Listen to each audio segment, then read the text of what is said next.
Hey everybody, welcome back to decode IIT. तो चलिए जल्दी से अपना लेक्चर स्टार्ट करते हैं and today will be starting a new lecture, new topic in science. Physics का ही पार्ट है, दैट इज़ नेचुरल फिनोमेना। तो ये एक पार्ट है एनसीईआरटी का, सम नेचुरल फिनोमेना। मैंने सोचा इसको भी कवर कर लेते हैं। ऑल्दो जो मेजर टॉपिक्स हैं हमारे फिजिक्स के वो हमने कवर ऑलरेडी कर लिए है ना। लाइट हमने कवर कर लिया है, साउंड हमने कवर कर लिया है ना, और जो मेन टॉपिक्स हैं फिजिक्स के वो हमने कवर कर लिया। दिस इज़ वन ऑफ आप बोल सकते हो सेकेंडरी टॉपिक्स है, मोर थियोरेटिकल टॉपिक है रादर देन सॉल्विंग। तो चलिए जल्दी से इसको बढ़ते हैं आगे और इस चैप्टर को पढ़ते हैं।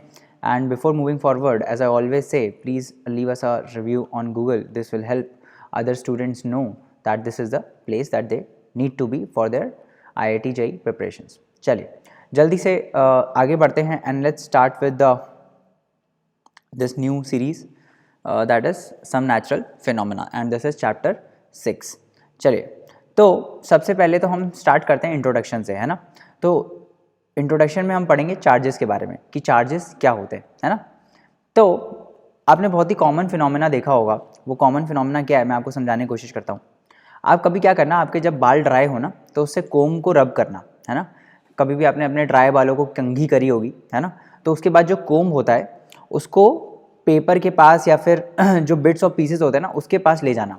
तो आपको दिखेगा कि ये जो कोम है ना ये बिट्स ऑफ पीसेस को अट्रैक्ट कर रहा है ना। ये जो छोटे छोटे पीसेस हैं पेपर के, ये इसके ऊपर चिपक जाते हैं जाके, है ना। अब साइंटिस्ट जो थे उनको एक्सप्लेनेशन चाहिए था कि भाई ऐसा क्यों हो गया। नॉर्मल कोम में तो bits of pieces of paper चिपक नहीं रहे हैं, बट ये कोम में ऐसा क्या हो रहा है जो चिपक जा रहे हैं जाके, है ना। तो लोगों ने बोला, साइंटिस्ट ने बोला कि भाई कोई भी चीज़ ऐसे जाके तो चिपक नहीं जाएगी, है ना। मैग्नेट्स भी आपस में चिपक जाते हैं तो वो एक फोर्स लगाते हैं एक दूसरे के ऊपर, है ना, तभी चिपकते हैं। ऐसे ही अगर कोई यहाँ पीस ऑफ पेपर पड़ा है और यहाँ पे मैंने कोम रखा और ये उठ के इसके पास चला गया, तो ऐसे हवा में थोड़ी चला जाएगा, मतलब ऐसे कोई जादू थोड़ी हो रहा है। ये तो मतलब कोई फोर्स लगा होगा इसके ऊपर, है ना। कोई बॉटल आप उठाते हो, अपने हाथ से उठाते हो ना, हाथ से फोर्स लगाते हो तभी उठती है, ऐसे रखे रखे थोड़ी उठ जाती है। तो उन्होंने बोला कि कोई तो एक फोर्स है जो इस बिट्स ऑफ पेपर को अट्रैक्ट कर रहा है ना, जो इन बिट्स ऑफ पेपर के ऊपर लग रहा है और जिसकी वजह से ये लोग यहाँ पे चले जा रहे हैं, है ना। तो उन्होंने बोला this is electrostatic force of attraction. तो उन्होंने इसको नाम दिया इलेक्ट्रोस्टैटिक फोर्स।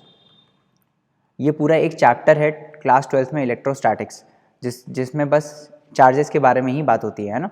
ऑल्दो हम उतना बात नहीं करेंगे, but basic cheese let us study, है ना।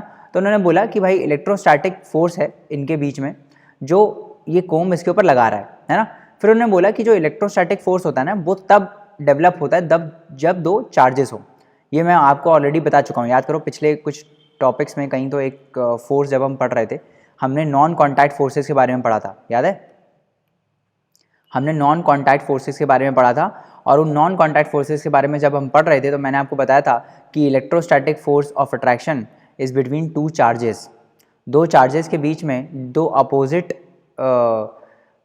साइन के चार्जेस के बीच में जो फोर्सेस लगते हैं, है ना, मतलब इस केस में जो फोर्स ऑफ अट्रैक्शन लगता है that is called electrostatic force of attraction, है ना। और अगर दो सेम चार्जेस हों तो उनके बीच में कैसा फोर्स लगता है, इलेक्ट्रोस्टैटिक फोर्स ऑफ रिपल्शन। ये दोनों एक दूसरे को रिपेल करते हैं।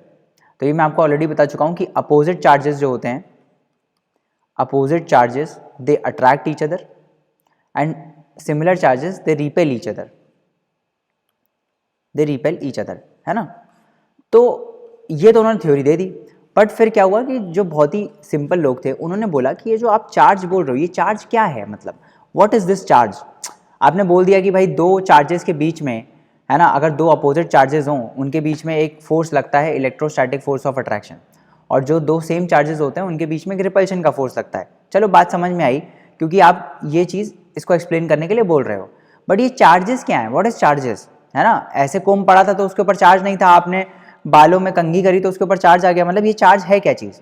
तो उन्होंने फिर समझाया कि देखिए क्या होता है कि हर एक जो मैटर है वो किससे बना है, एटम से, है ना। अगर मैं आपको एटम के अंदर जाके दिखाऊं, एटम के अंदर क्या होता है, कोई भी मैटर है वो किससे बना है, एटम से, है ना। आप लोग पढ़ते होगे atom is the smallest unit of matter is called atom, है ना। तो एटम में क्या होता है बेसिकली, एटम में एक में बीच में न्यूक्लियस होता है that is positively charge centre, है ना। ऐसे समझो कि ये न्यूक्लियस होता है, दिस इज कॉल्ड न्यूक्लियस, और इसके अबाउट, है ना, न्यूक्लियस के अबाउट एक छोटे छोटे पार्टिकल्स रिवॉल्व कर रहे होते हैं, दीज आर कॉल्ड इलेक्ट्रॉन्स, है ना, इसको बोलते हैं electrons. Electrons are negative charges, basically negatively charge particles, है ना।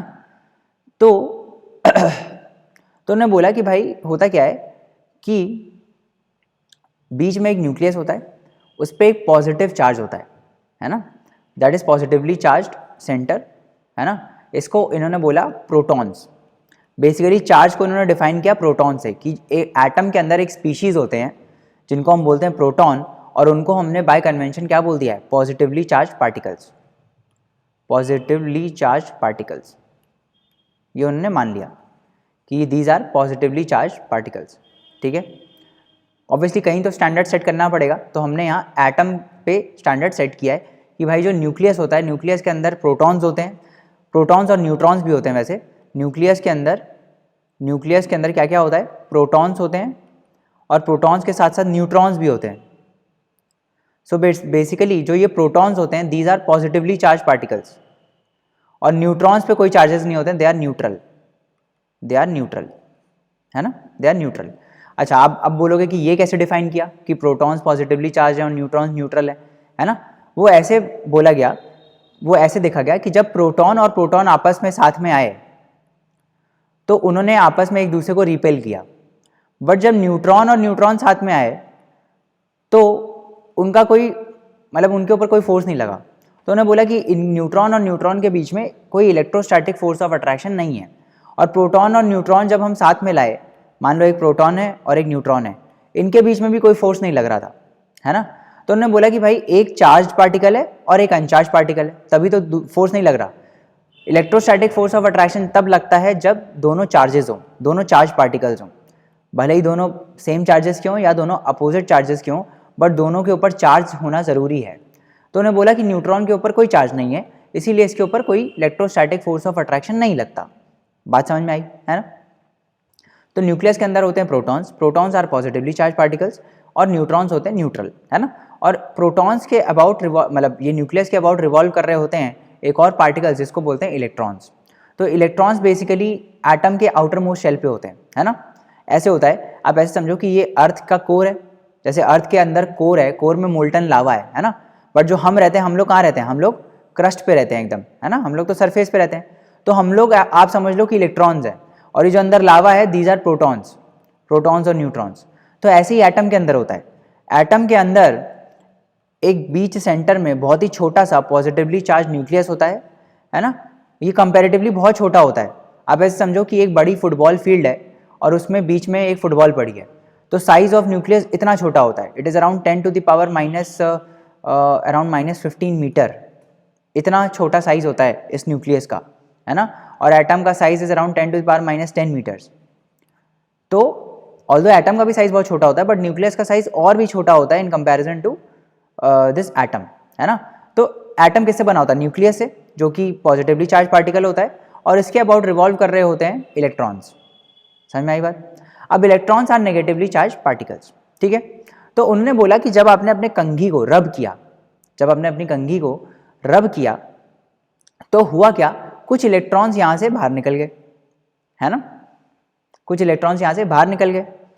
तो अच्छा, नॉर्मल स्टेट में जो एटम होता है दैट इज न्यूट्रल, जितना पॉजिटिव चार्ज होता है उतना नेगेटिव चार्ज होता है। क्या मतलब है, मतलब ये है कि मैंने क्या बोला कि protons are positively charge and electrons are negatively charge, है ना। तो लेट्स से कि 2 प्रोटॉन्स हैं, 2 प्रोटॉन्स हैं, तो न्यूक्लियस पे चार्ज कितना है, +2, और लेट्स से एटम में 2 इलेक्ट्रॉन्स हैं, तो इलेक्ट्रॉन के ऊपर होता है नेगेटिव चार्ज, तो -2, है ना। तो दोनों ने मिला के नेट चार्ज कितना क्रिएट किया, +2 -2 दैट इज 0। ये सिर्फ एग्जाम्पल के लिए, समझाने के लिए, है ना, एक्चुअल में नहीं होता है। तो लेट्स से क्या बोला मैंने कि जितना न्यूक्लियस के ऊपर चार्ज है +2, उतना ही इलेक्ट्रॉन बैलेंस करता है, क्योंकि जितने नंबर ऑफ प्रोटॉन्स होते हैं, जितने नंबर ऑफ प्रोटॉन्स होते हैं उतने ही नंबर ऑफ इलेक्ट्रॉन्स होते हैं, और जितना प्रोटॉन पे चार्ज होता है ना, चार्ज ऑन प्रोटॉन जितना प्रोटॉन पे चार्ज होता है उतना ही इलेक्ट्रॉन पे चार्ज होता है। तो प्रोटॉन और इलेक्ट्रॉन के चार्जेस भी सेम है ना, मैग्नीट्यूड वाइज। बस डिफरेंस ये है कि ये पॉजिटिव है और ये नेगेटिव है ना। चार्जेस भी सेम है और नंबर भी सेम होते हैं एक एटम में, तो इसीलिए एटम न्यूट्रल रहता है, क्योंकि जितना पॉजिटिव चार्ज रहता है एटम में उतना ही नेगेटिव चार्ज रहता है, इसीलिए नेट चार्ज 0 रहता है ना। अब होता क्या है, कभी भी किसी बॉडी को अगर आपको चार्ज करना है ना, उस पर चार्ज आ रहा है, इसका मतलब क्या है, कैसे आता है किसी बॉडी पे चार्ज, इसको मैं समझाता हूं आपको। जैसे कोम्ब है, कोम्ब को आपने रब किया, जब कोम्ब को आपने रब किया तो कोम्ब क्या है, मैटर है ना, इसमें एटम्स है। तो जब आपने रब किया तो हुआ क्या कि कुछ एटम से जो बाहर ये इलेक्ट्रॉन रिवॉल्व कर रहे थे वो चले गए बाहर, है ना।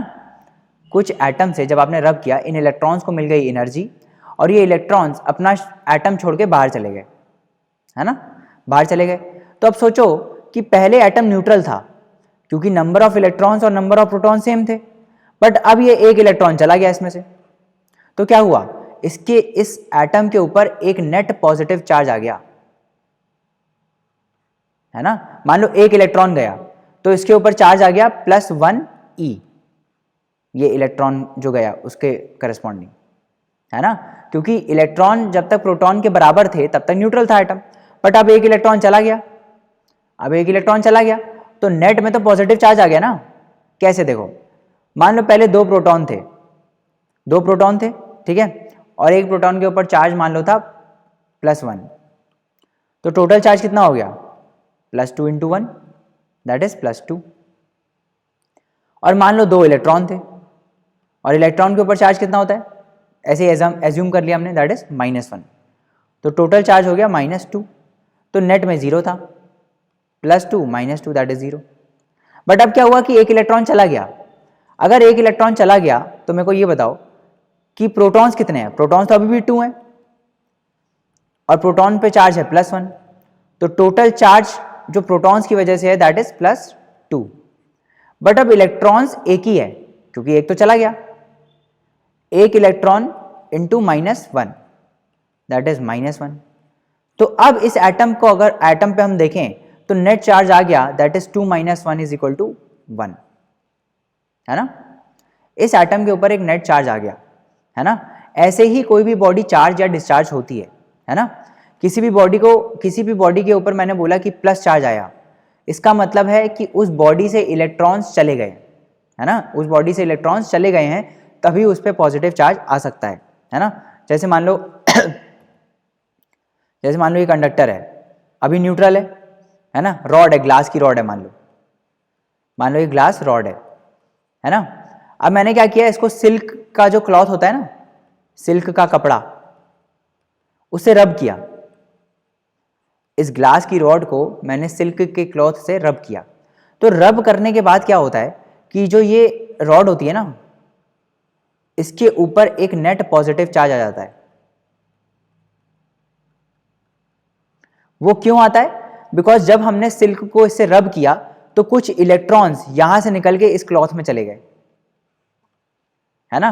पहले तो ये ग्लास रॉड न्यूट्रल थी क्योंकि नंबर ऑफ इलेक्ट्रॉन्स और नंबर ऑफ प्रोटॉन सेम थे, बट अब क्या हुआ कि कुछ इलेक्ट्रॉन्स ग्लास रॉड से निकल के सिल्क में चले गए, तो क्या हुआ, इसके ऊपर क्या आ गया, पॉजिटिव चार्ज आ गया, है ना, क्योंकि अब ये न्यूट्रल नहीं रहा, क्योंकि इससे इलेक्ट्रॉन चले गए, इससे नेगेटिव चार्ज चला गया ना, इससे नेगेटिव चार्ज चला गया, तो ये नेट में क्या हो गया, पॉजिटिव हो गया, अभी दिखाया पीछे, है ना। ऐसे ही मान लो मैं बोलूं कि कोई बॉडी नेगेटिव चार्ज में आ गई, कोई बॉडी नेगेटिवली चार्ज हो गई, जैसे मान लो ये भी न्यूट्रल है, इसको मैंने किसी से रब किया और फाइनली ये नेगेटिवली चार्ज हो गई, है ना। जैसे मान लो इसमें सिल्क का क्लॉथ, इस ऊपर वाले केस में जब हमने सिल्क क्लॉथ को रब किया इससे, तो सिल्क क्लॉथ पे क्या आ गया, सिल्क क्लॉथ पे तो नेगेटिव चार्ज आ गया ना बेटा।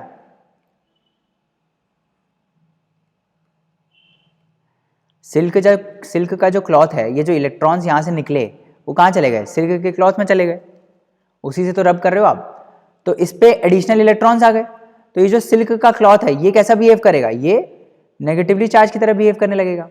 एग्जाम्पल दे रहा हूं बस, है ना। तो किसी भी बॉडी पे अगर नेगेटिव चार्ज है तो इसका मतलब उसके पास एक्सेस इलेक्ट्रॉन्स हैं, है ना।